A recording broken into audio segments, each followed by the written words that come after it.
Hello everyone, my name is John Mark Johnson Jr. I am the host of Reformed GGA, and today we're going to be doing an initial impressions video of this rifle right here. This is a Palmetto State Armory JAKL in caliber 5.56 by 45. It is the version with the 13.7-inch barrel with a pin-welded muzzle device to get us to the federal minimum of 16 inches. It also has the short rifle handguard. There's versions that PSA has been coming out with the longer full-length rifle handguard that actually extends past the gas block here and actually has a little special cutout in it so that you can still get to the gas block. But this is the short version, not the long version, and this is also the version that has the F5 stock, which is basically an ACR stock. Now, in terms of how this gun shoots, I have no idea yet because I haven't shot it yet. So this literally is just initial impressions. We'll go ahead and we'll start with the muzzle end and kind of work back from there. But before I get to some of the particulars, the elephant in the room that needs to be addressed with this gun that pretty much everybody in their reviews talks about, and for good reason, is the weight. As you see it now, with the red dot and magnifier, with the little bit of pick rail here that would usually have a weapon light on it. If the weapon light was attached with this vertical grip, if the magazine was full, this one is actually completely unloaded. It was checked and cleared off camera. But if it had a full 30-round 5.56 magazine in it, it does not. But if it did, this gun would come in at 10 pounds. It is a 10-pound gun. It's actually technically a little bit over that, but just about 10 pounds. That is extremely heavy for a 5.56 gun. And the problem, of course, is that in America we've kind of been spoiled with a lot of AR, like AR-15 type variants, and the AR-15 design, inherent to itself, that internal piston system, or direct impingement system as some people prefer to call it, that system has some innate weight savings built into it, and then you add on top of that what some manufacturers have been able to do in terms of making really lightweight parts for AR-15s. AR-15s you can get super light and still be able to have a 16-inch barrel and all that on them. There's a lot of them that meet the federal definition of a rifle just fine, and they still come in under 7 pounds, even fully kitted out with optics and fully loaded magazine and a weapon light and all those kinds of things. There's a lot of AR-15s that you can still get in under 7 pounds if you really want to. Those, of course, tend to be a little bit more expensive when you're paying for all the lightweight features and those kinds of things, but they're definitely out there. And even though they are a bit more expensive, they're not all that hard to build. Even if you don't want to spend a lot of money on getting specifically made lightweight parts, even a fairly basic AR-15 with a 16-inch barrel will usually weigh somewhere between 8 and 9 pounds for even a heavier AR-15 that doesn't really have any particularly great weight savings devices or parts built into them. They're still a fairly light gun just naturally. And like I said, this one is basically a full pound heavier than even some of the heaviest AR-15s in 5.56 when you're comparing similar barrel lengths and such. So it is a chunky little beast. And on top of that, not only is it fairly heavy, but it's extremely front-end heavy, and this will get us into talking about the various components of the gun. The muzzle device that they have on here is a muzzle device that allows it to be compatible with certain suppressors. I do not own any suppressors, and frankly 5.56 is not a caliber that I would be overly keen to suppress, just because pretty much all versions of the 5.56 cartridge, or 223, which is the civilian corresponding version, which is safety chamber in 5.56 guns. Any of those, pretty much all of them are going to be supersonic, and even if you suppress a supersonic load, it is not ever going to be hearing safe, because supersonic loads always produce a supersonic crack when the bullet goes down range. so they don't suppress terribly well. It's still better than unsuppressed, of course, in terms of hearing safety, but they're never really going to be hearing safe with a suppressor on them. And even if you do suppress a gun, it's still a good idea to have hearing protection on anyways, because while they do dampen it and they do reduce damage to hearing, it's still not enough to be completely hearing safe in the vast majority of cases, and especially with guns that have supersonic ammunition going through them. And like I said, with 5.56, subsonic 5.56 really isn't a thing, so it's always going to be just that much more of an additional issue and that much more of an issue with a suppressor. There would be some applications for it, of course. If you're going to take this gun and use it in like a home defense type role, having a suppressor on the gun really wouldn't be a bad provision, in the sense of, you know, firing a rifle indoors is very, very, very loud, and so anything that you could do to muffle it in that situation would be beneficial. But for me, I already have bedside guns, I already have home defense guns, and so that's not really a part of what I'm going to be doing with this gun. It's mostly just going to be kind of a test and evaluation plinker, put it in a few different people's hands kind of thing. I'm not planning on making it into a self-defense gun, so even though it does have a muzzle device that can accept suppressors, that's not going to be something that I test. But like I said, this gun is not only heavy, but it tends to be very front heavy, and that has to do with the barrel profile.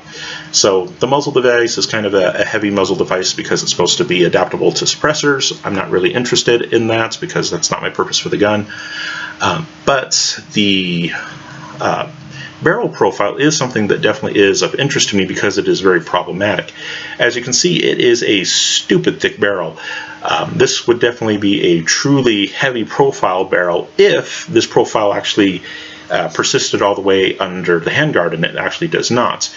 This heavy profile actually just extends a little bit past the gas block in the gun, and then it actually tapers down. If you can look inside the handguard here, which with various different camera angles that I have available to me just doesn't work, but if you could see inside there like I can, you would be able to see that the barrel is actually much thinner under the handguard, and it's only when it gets to the gas block that the barrel actually widens out to this diameter that you see out here. That tends to make this already fairly heavy gun a very front heavy gun because there's just so much mass hanging off the end. In fact, there's so much mass hanging out on the front end of the barrel, and also with this handguard, it's a very heavy handguard, that I can actually hold it by the vertical grip here, and that actually be fairly comfortable because there is that much mass out there to balance it out. That is a stupid heavy barrel. And I'm not the only person who's commented on this. Pretty much everyone who's gotten one of these in their hands, either in the pistol version or in the rifle version, have all commented on the fact that, wow, that thing is heavy. Like I said, minimally compared to other AR designs, even some of the heavier AR designs in 5.56, this thing is at least a pound heavier than all of those, and probably at least a good couple of pounds heavier than most of the common AR-15 setups that are out there in 5.56. So yeah, this thing's heavy. Pretty much everybody says that it's heavy. Part of the reason is the profile of the barrel. It's thin under the handguard, very thick coming out of the handguard. There's a lot of weight forward because of that. Now, as to the reason why that was done, my suspicion is that that was probably done so that they would be able to reuse gas blocks on different calibers of guns. Because this was originally a design that was conceived for 300 blackout. For 300 blackout, that really wasn't viable initially when they actually finally got into the production phase, because at the time this was still back during the pandemic and all those things, and ammo prices were through the roof. They're still pretty expensive, but believe it or not, they were actually worse at that point. And 300 blackout basically wasn't available to the general consumer. So they actually put out the 5.56 version first because that was more available, and then started producing 300 blackout after that. And they still have plans, from the best of my knowledge, to produce versions in 7.62 by 39 and in 9mm. And so my suspicion is that with all these multiple calibers that they plan on doing this gun in, they wanted as many parts to be reusable as possible, and that of course would include the gas block. So if you want a gas block that you're going to be able to do 300 blackout in, or 7.62 by 39 in, or even 9mm in, if they decide to go with this gas version for the 9mm, that one, if it was me, I would probably make it just a direct blowback gun, but they're, you know, it wouldn't be impossible for them to do a gas system on it either. With all of those different calibers, and some of those calibers being significantly greater in diameter than others, basically picking a large gas block size and then just making, you know, the barrel stupid thick there for the smaller calibers is a way to save money on having to get different gas blocks for each diameter for each caliber. That's my suspicion of why they did that. They were trying to make as many parts compatible with as many different calibers as possible. That's one possible explanation for it. Another possible explanation for it is that it has to do with money savings. It definitely doesn't save on weight, but on money savings in terms of economy, this kind of profile of barrel is often referred to as a government profile, because that was more or less the official profile for the M4s there, at least for the longest time, and I think still technically the military spec. But yeah, this is basically what the military did, is they created a version of the AR-15 platform that was thin under the handguard and really stupid thick at the end. And there's some weird reasons why they did that. Some of it had to do with attaching bayonets and whatnot to the end of the gun, and using rifle barrels in ways that rifle barrels really shouldn't be used. They noticed that the thinner barrels would deform if you put enough stress on them, like anything would, and so their brilliant solution was to make that part of the gun that they saw deforming thicker. Well, that really didn't solve the problem, because all it did is it meant that it would deform in the weaker area that was under the handguard, but at least it wasn't as apparent out front. Not really a smart decision, but my point there is that anything that has been made that imitates the government version of the gun, the M4 variants, have had that government profile barrel. It's a very common barrel profile, very well known in terms of how it behaves and those kinds of things. Pretty much everyone and their dog knows how to make it now. And because everybody produces it and it's been produced for so long, it tends to be relatively inexpensive. And so there's a chance that PSA decided to go with that profile just because, you know, they're tooled up to do it for, you know, M4 variants and those kinds of things, so might as well do it with this one as well, to save a little bit of money that they can in turn pass down to the consumer. And that is something that is worth mentioning at this point as well, is that even though this gun kind of sort of looks like other guns that are in the $2,000 to like $4,500 range, it's actually just a $1,300 gun in this configuration. And if you buy the upper and lower separately, you can save even a little bit more money on that. It's more like an $1,100, $1,200 gun if you do it that way. However, I will say that getting the lower separately with this F5 stock is virtually impossible, because as far as I know, PSA actually hasn't put this lower out yet with this stock on it yet. They do have other lowers with other stocks, but not the F5 stock yet, at least at the time of this video being filmed. Alright, so like I said, the overall gun is heavy, and the balance is quite terrible. I mean, holding it by the front grip is actually pretty easy, because there's so much weight of the barrel that's hanging off at the end. It does taper, but it tapers the wrong way. It's thin under the handguard, thick once you get to the gas block, and it basically stays thick after that. Not a design that I would have really preferred, to be honest.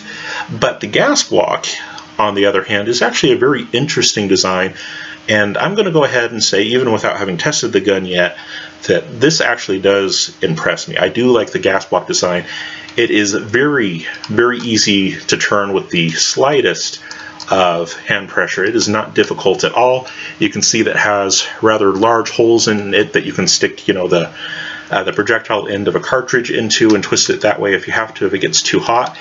It has stops built into it so that you can't turn it too far. You'll always have it turned to one of the open settings, and this is actually an 8-setting gas block. That is, there are 8 different positions and they're arranged, of course, by size, allowing you to adjust to your particular loads fairly easily. It's actually a really interesting compromise in gas blocks. Most of the gas blocks that I've dealt with up to now have either been very limited in their options. Excuse me. For those of you guys who don't know, I have some digestive issues sometimes, so sometimes I burp at weird times and those kinds of things. I apologize for that, but I can't really help that. So yeah, if I keep doing that, just ignore it. Bear with me. But as to previous gas blocks that I've dealt with, they've either been very low on options, like there's 2 or 3 positions, you know, there's supersonic, subsonic, and then turned off or something like that. Very limited options, or sometimes, you know, a regular and adverse, and those are the only two options you get. Either very limited options, or they'll have very, very, very finely adjustable options where there's, like, you know, you can just kind of keep dialing, like, you know, 20, 30, 40, 50 times to get it, you know, feather tuned to just the right place. And the ones that have the very simple options usually don't cause a lot of problems. You know, if it doesn't work with one gas port size, you just flip it to the next one. There's only like 2 or 3, so, you know, finding the one that works is usually pretty simple that way. But with the very finely adjustable gas blocks, those ones can be a major pain, because you can get them so finely adjusted that any environmental change or any change to the gun, like, you know, having shot it a few times and now it's dirty versus it wasn't before, can start introducing unreliability.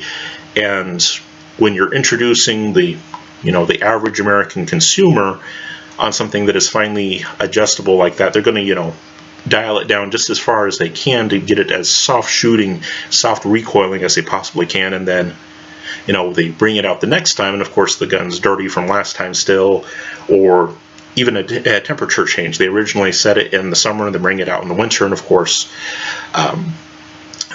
the powder charge is not going to be as energetic in the winter, and of course there's the different materials that the gun is made out of will behave differently in different temperatures and stuff like that, and the gun won't run anymore, and they get really mad at the manufacturer because, you know, it's a piece of junk, obviously, because I got this thing tuned up a while ago and it's not working anymore.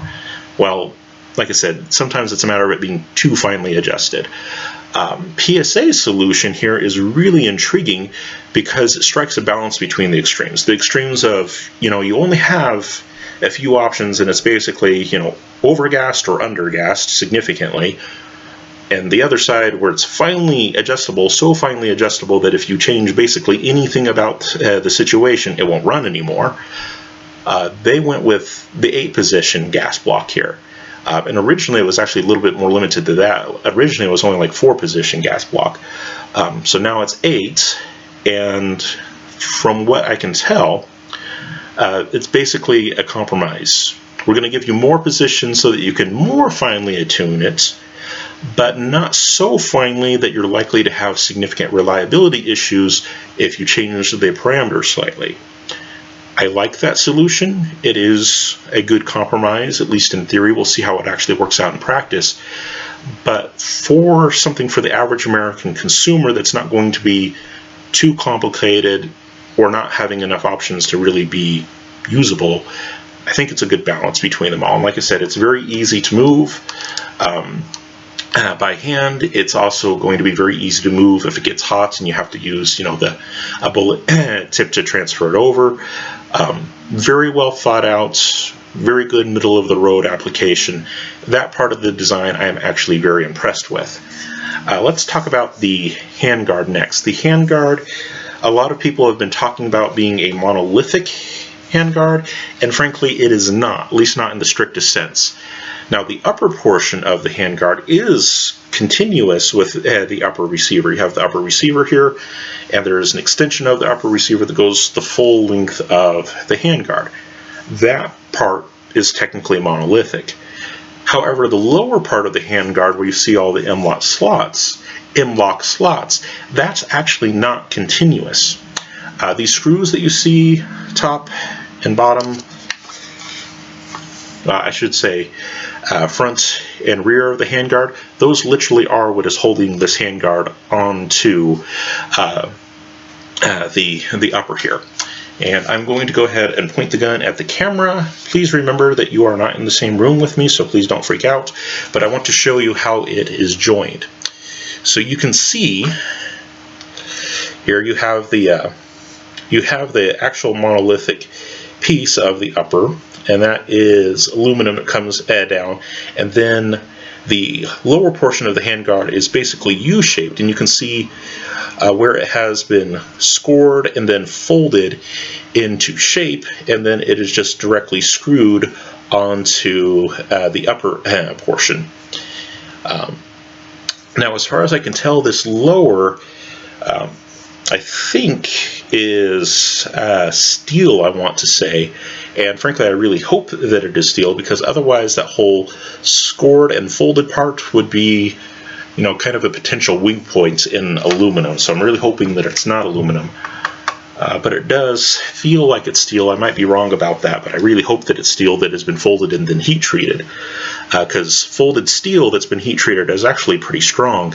It's used in the vast majority of AKMs that are out there. They have stamped sheet metal receivers that get folded into place, and then they're heat treated, and they're just fine. That's pretty normal construction. I'd be really worried about that if that was aluminum, though, because aluminum you can't heat treat, at least not in the same way that you do steel. So that does cause me a little bit of concern.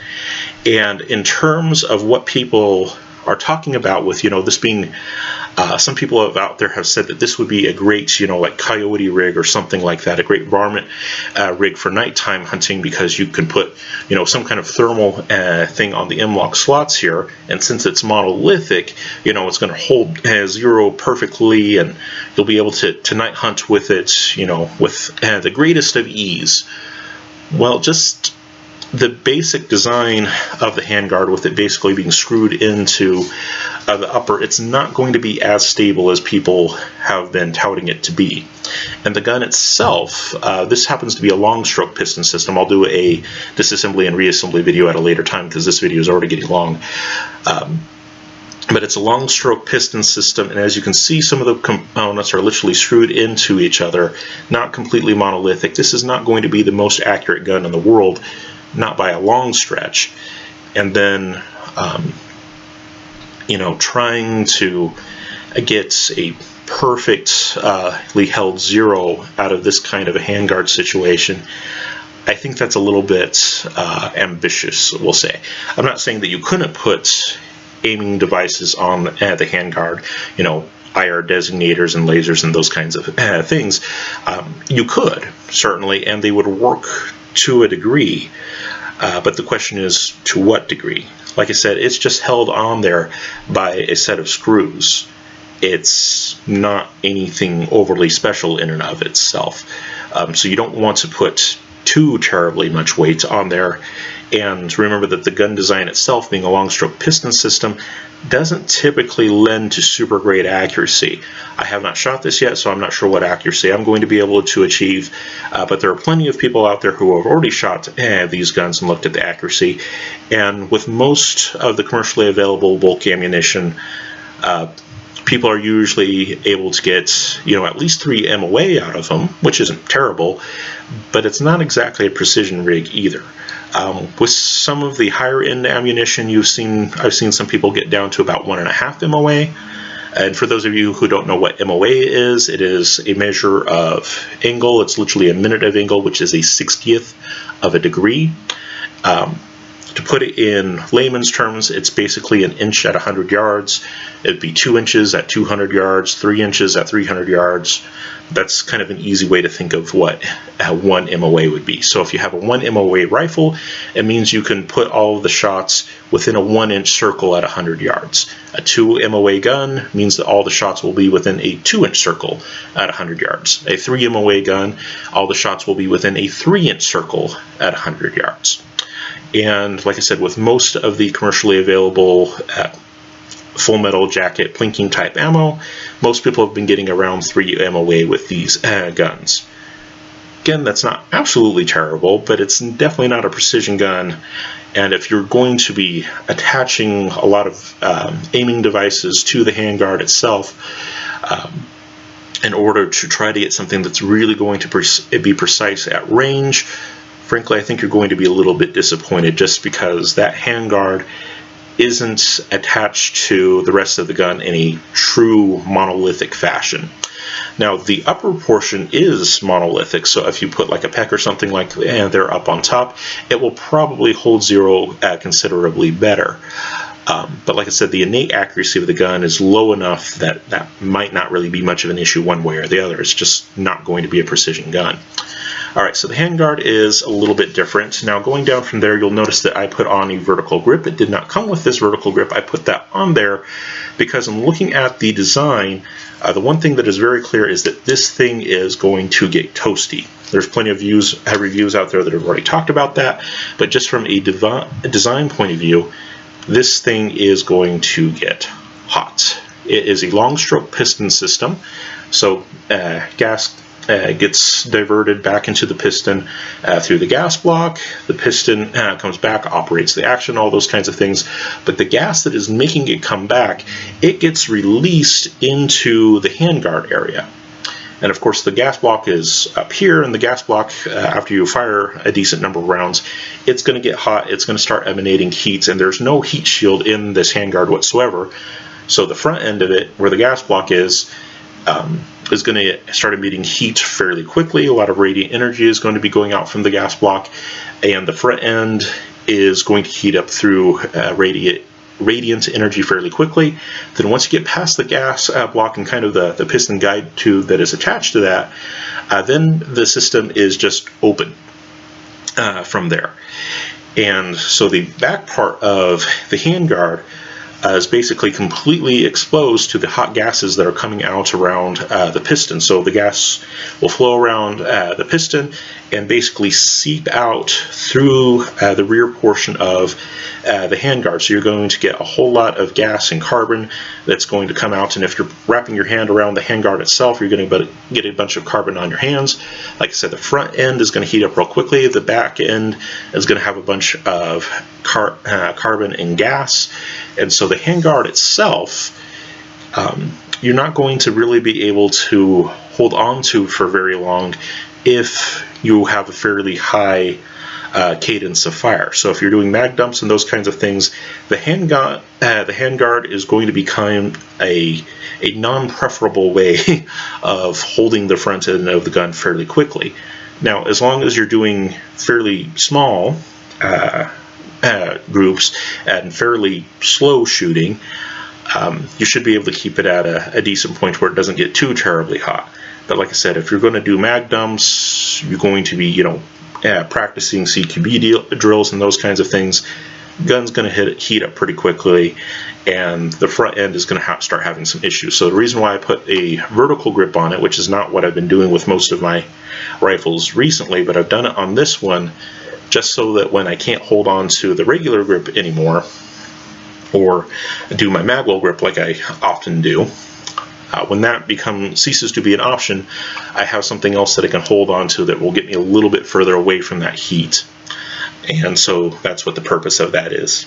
Also, like I said, I do want to get this gun in the hands of a few other people, and there are some of those people that I know very well in terms of what they feel about guns that get hot, and yeah, they're definitely going to want to have an option once the gun heats up. So that's kind of a little bit of anticipation there on my part. Alright, let me go ahead and take out the empty magazine here. The gun was already chicken cleared off camera like I mentioned before. Going back further than that, we have the charging handle. And this is their knurled charging handle that's been rounded out. The original charging handle that they had was actually kind of a little slot-like device, and it frankly looked like it was kind of uncomfortable. This one feels a lot better than that other one would have. So I'm glad that this new version of the rifle that comes with an upgraded charging handle, that one is nice. Now, there are slots for that charging handle on either side. This slot is also for it, and it is technically reversible. Is that really a big issue on this gun? I'm going to go ahead and argue no, because that is basically the only ergonomic consideration for someone who is left-handed on the gun as it comes out of the box. The charging handle is swappable, and that is literally the only thing that is swappable out of the box. Not the magazine release, not the bolt catch, not the safety. The trigger doesn't need to be swappable. That one's easy enough to access for a left-hander.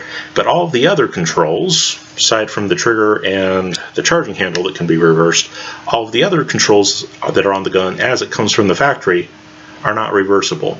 So why they make a big deal out of the charging handle being reversible when it's basically the only thing that comes that way, I don't really get. That seems more like advertising than anything else, because if you want to make it a truly ambi gun, you're going to have a bit of an uphill battle. Getting an ambi safety is not going to be too big of a deal, because it uses fairly standard AR parts for the lower. This actually is a standard AR-15 lower, with a couple of modifications though, but the main receiver itself is an AR-15 lower receiver.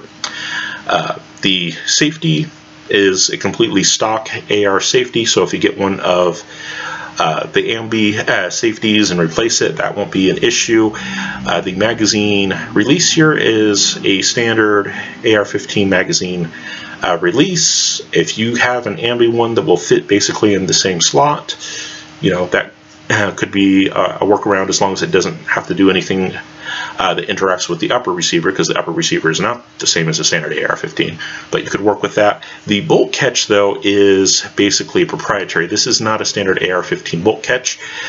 This one has actually been specifically sized for this upper. This upper is a little bit thicker than most AR-15 uppers are, and so the bolt catch had to be dimensionally a little bit different.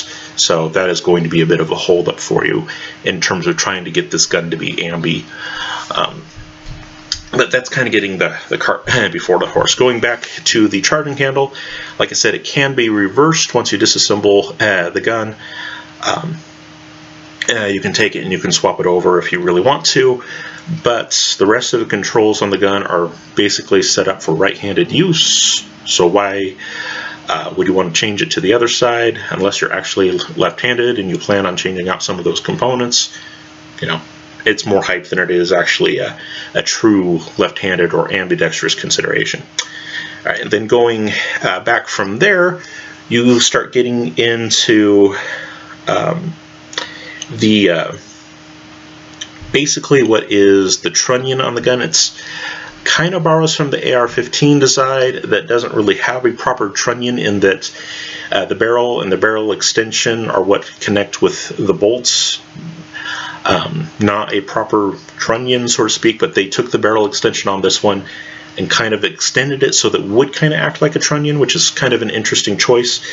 And that is what the screw right behind the handguard is doing, is it's going through that barrel extension that's acting like a trunnion. And of course that exists on both sides, and the fact that it is screwed in from a design point of view kind of concerns me a little bit, just mostly in terms of the quality of components themselves. That doesn't necessarily mean it's not going to work, but using screws to hold a gun together is something that you would do when you want to have the low budget option. Case in point would be like every single gun that Kel-Tec has ever made. It's usually a bunch of plastic and screws that holds the things together. Screws are what you do when you want to hold a bunch of different pieces together that together make up, you know, perhaps a pretty decent design, but it is a way of getting around a lot of specific machining problems. That is, instead of doing complex machining, instead you make some really simple parts and just hold them together with a bunch of screws. That's kind of the Kel-Tec model, and that is what PSA has done with the JAKL to a large extent.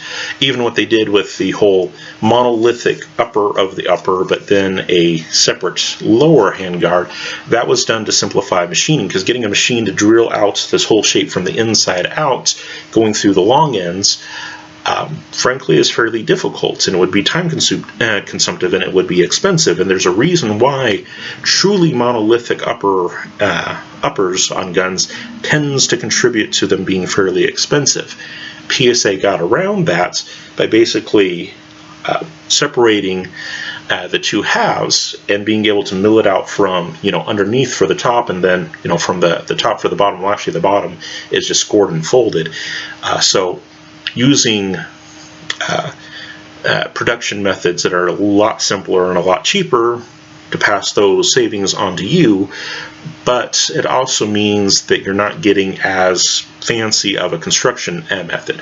Like I said, it's a lot of screws, and with screws, one of the things you're always going to want to pay attention to is the potential for them to back out. And another issue that you're going to have is differences in material stresses. The screws are usually going to be some kind of steel. The upper of the upper is aluminum. They're going to have different expansion and contraction rates. That can be a little bit of an issue. And then another thing is the treatment that is on these screws seems to be some kind of more or less typical gun treatments, but the issue is that some of those are not applied maybe quite as thick as they ought to be, and some of the chemical compositions of them can leave them susceptible to surface rust, and then also just discoloration because of the type of treatment that the screws are given. Sometimes they can outright rust because the treatment wasn't applied correctly, or they'll take on a reddish hue that actually isn't rust. It's part of the chemical process that the screws went through. Once they get exposed to certain environmentals, they'll take on the color of rust, but technically won't be rust. That can happen too.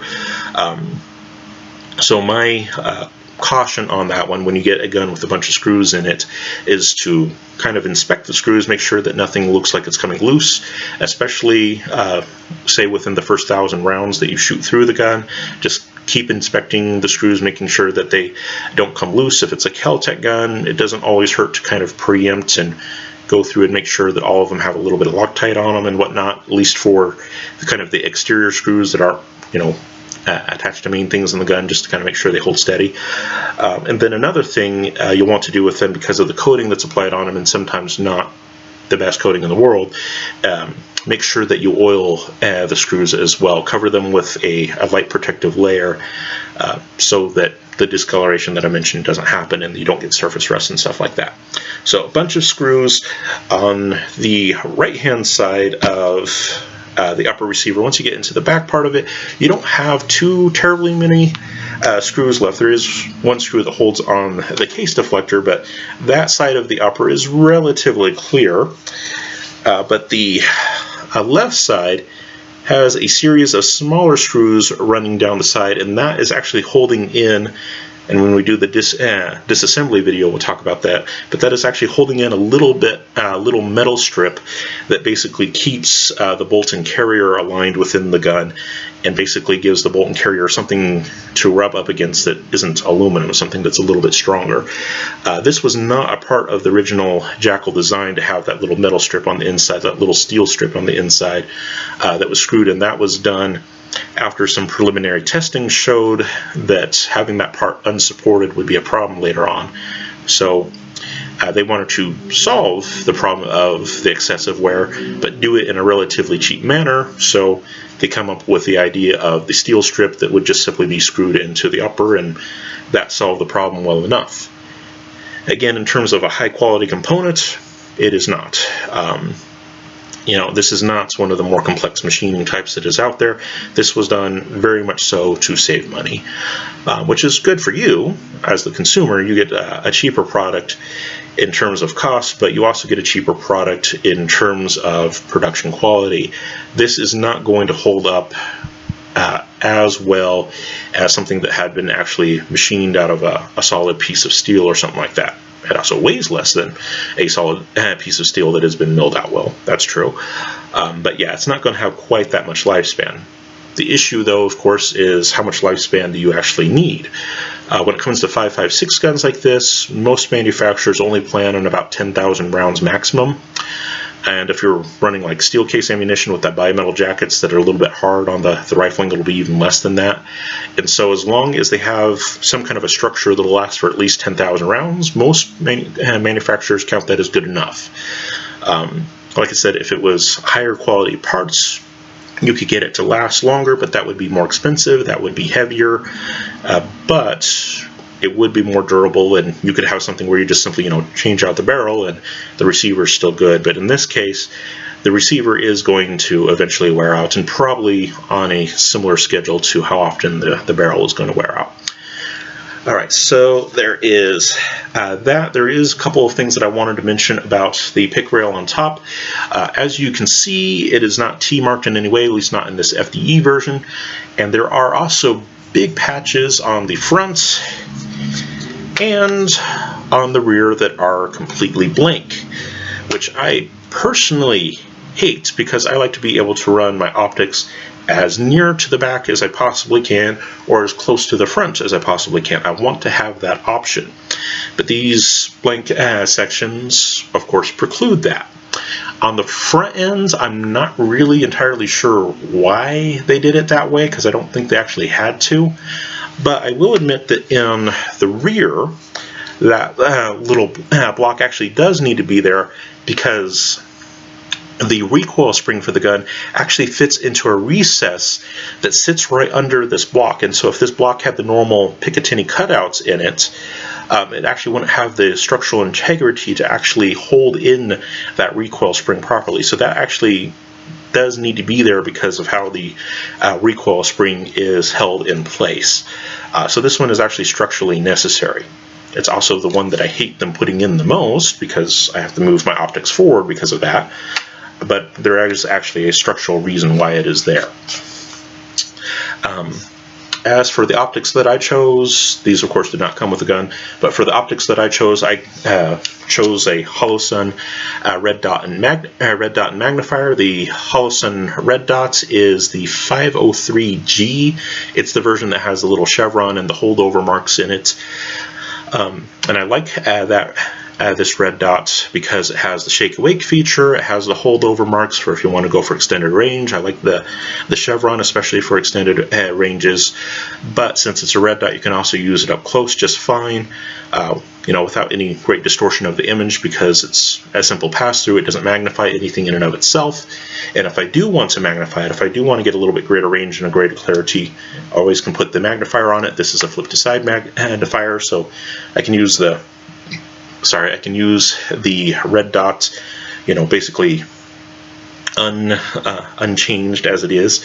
And then, of course, just flip the magnifier back in place, have the magnification, and the magnifier also has a QD mount on it that will allow me to quick detach it, and that will save me a little bit of weight on the gun. Like I said, this gun, fully kitted out with the light on it and a loaded magazine, is a 10-pound gun.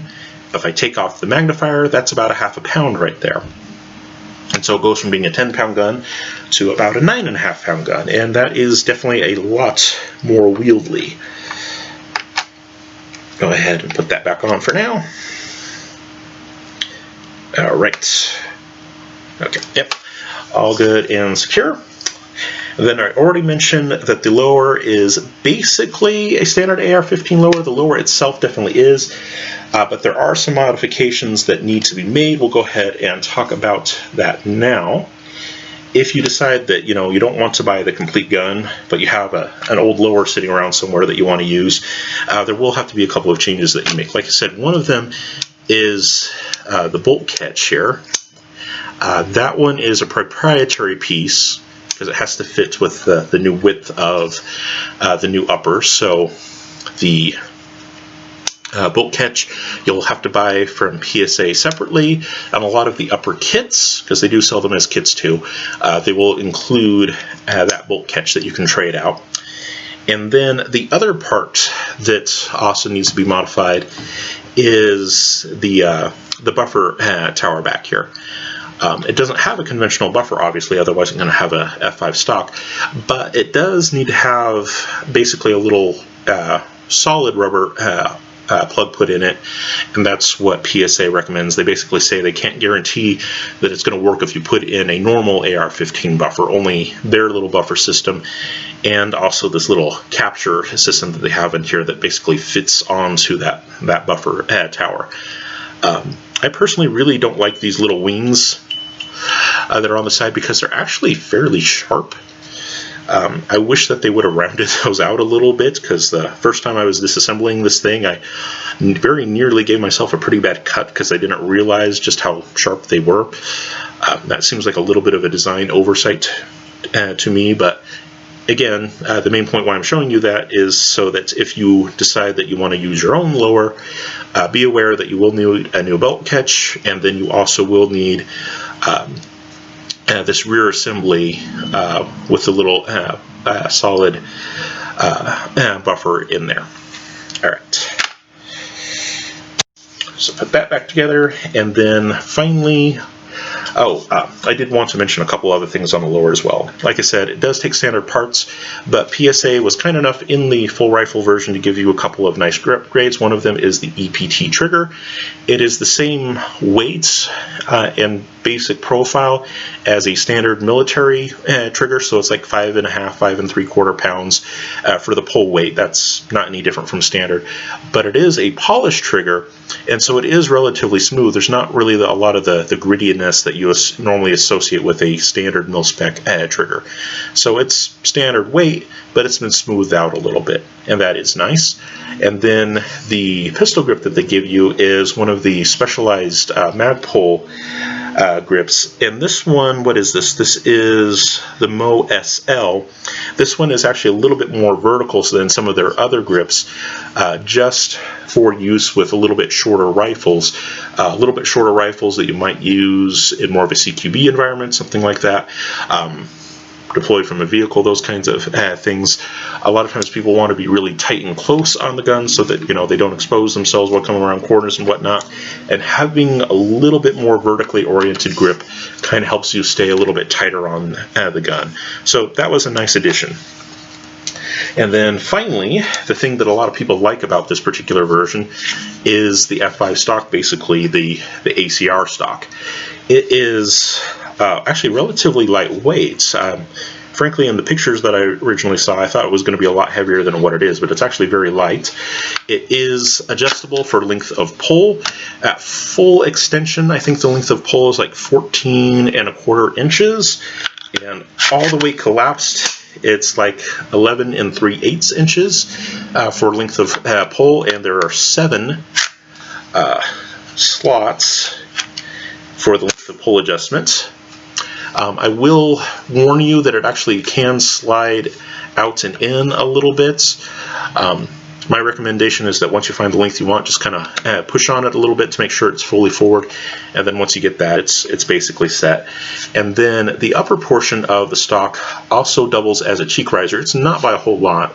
It's in the raised position right here, and it's only raising it by about 1/4 inch. So it's not a huge riser, but it does in fact work that way. So there is the non-rise version. To rise it, you just push back on it so that it pops out of its slot, raise it, and then push it forward back into its slot, and that's how you raise the cheek riser.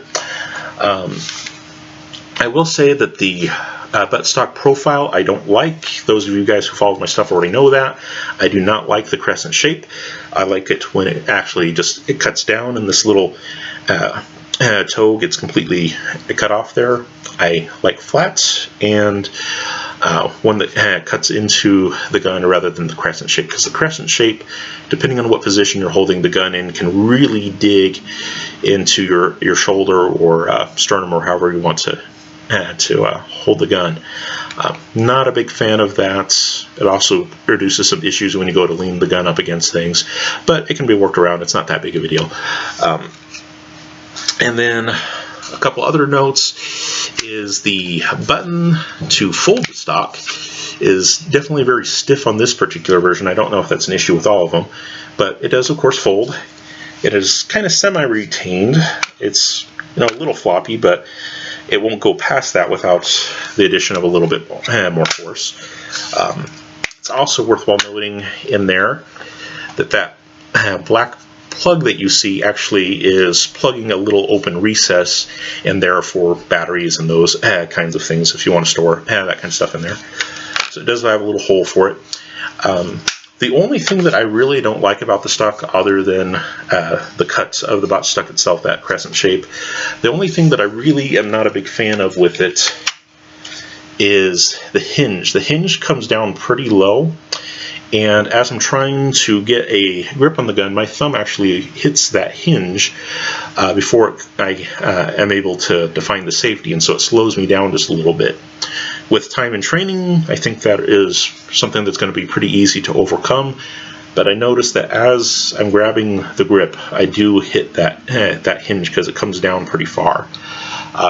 In newer versions, if they decided to raise the hinge a little bit, I think that would probably be an advantageous thing.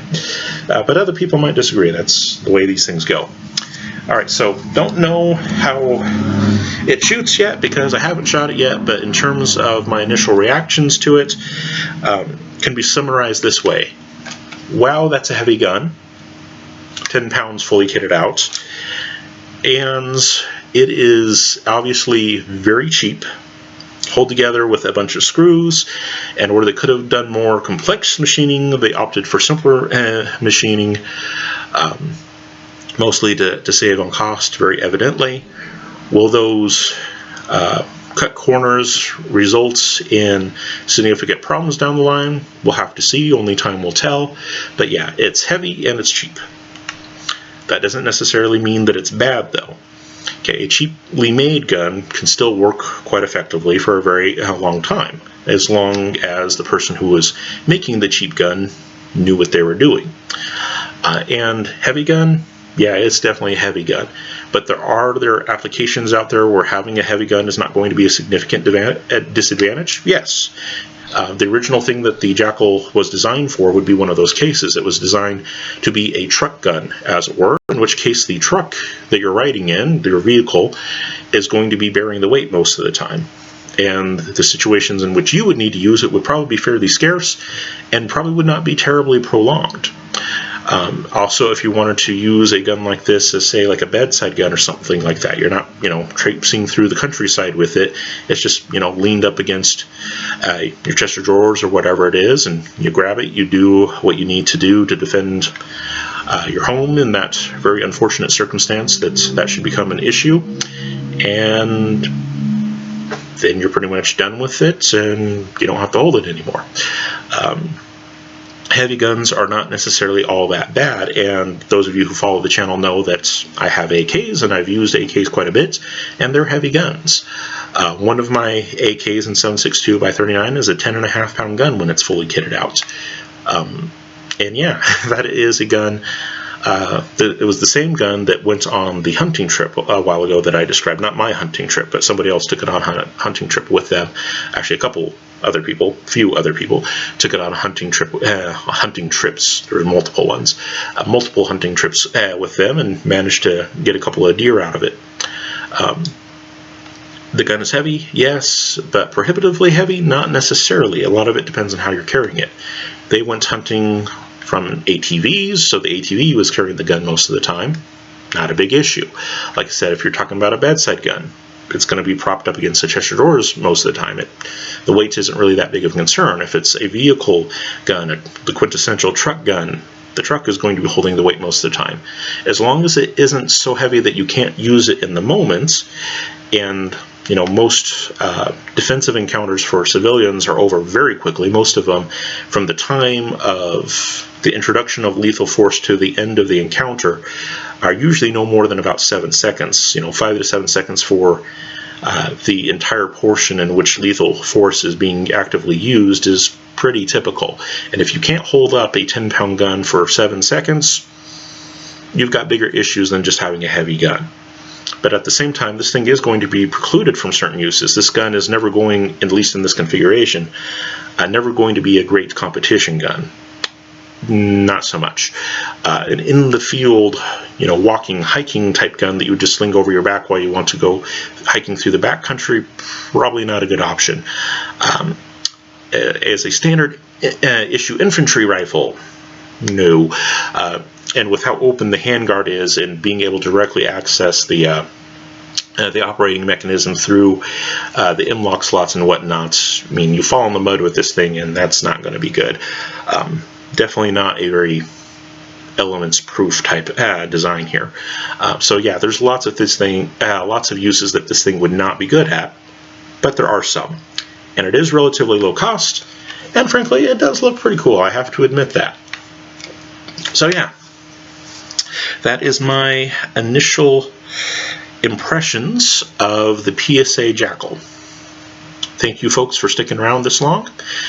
For those of you who are in Christ, go with God and be blessed. For those of you who are not, I pray that you will come to know him, the true Christ of history, the only genuine Savior, and the Lord of Lords, the Master of Masters, the King of Kings. Amen.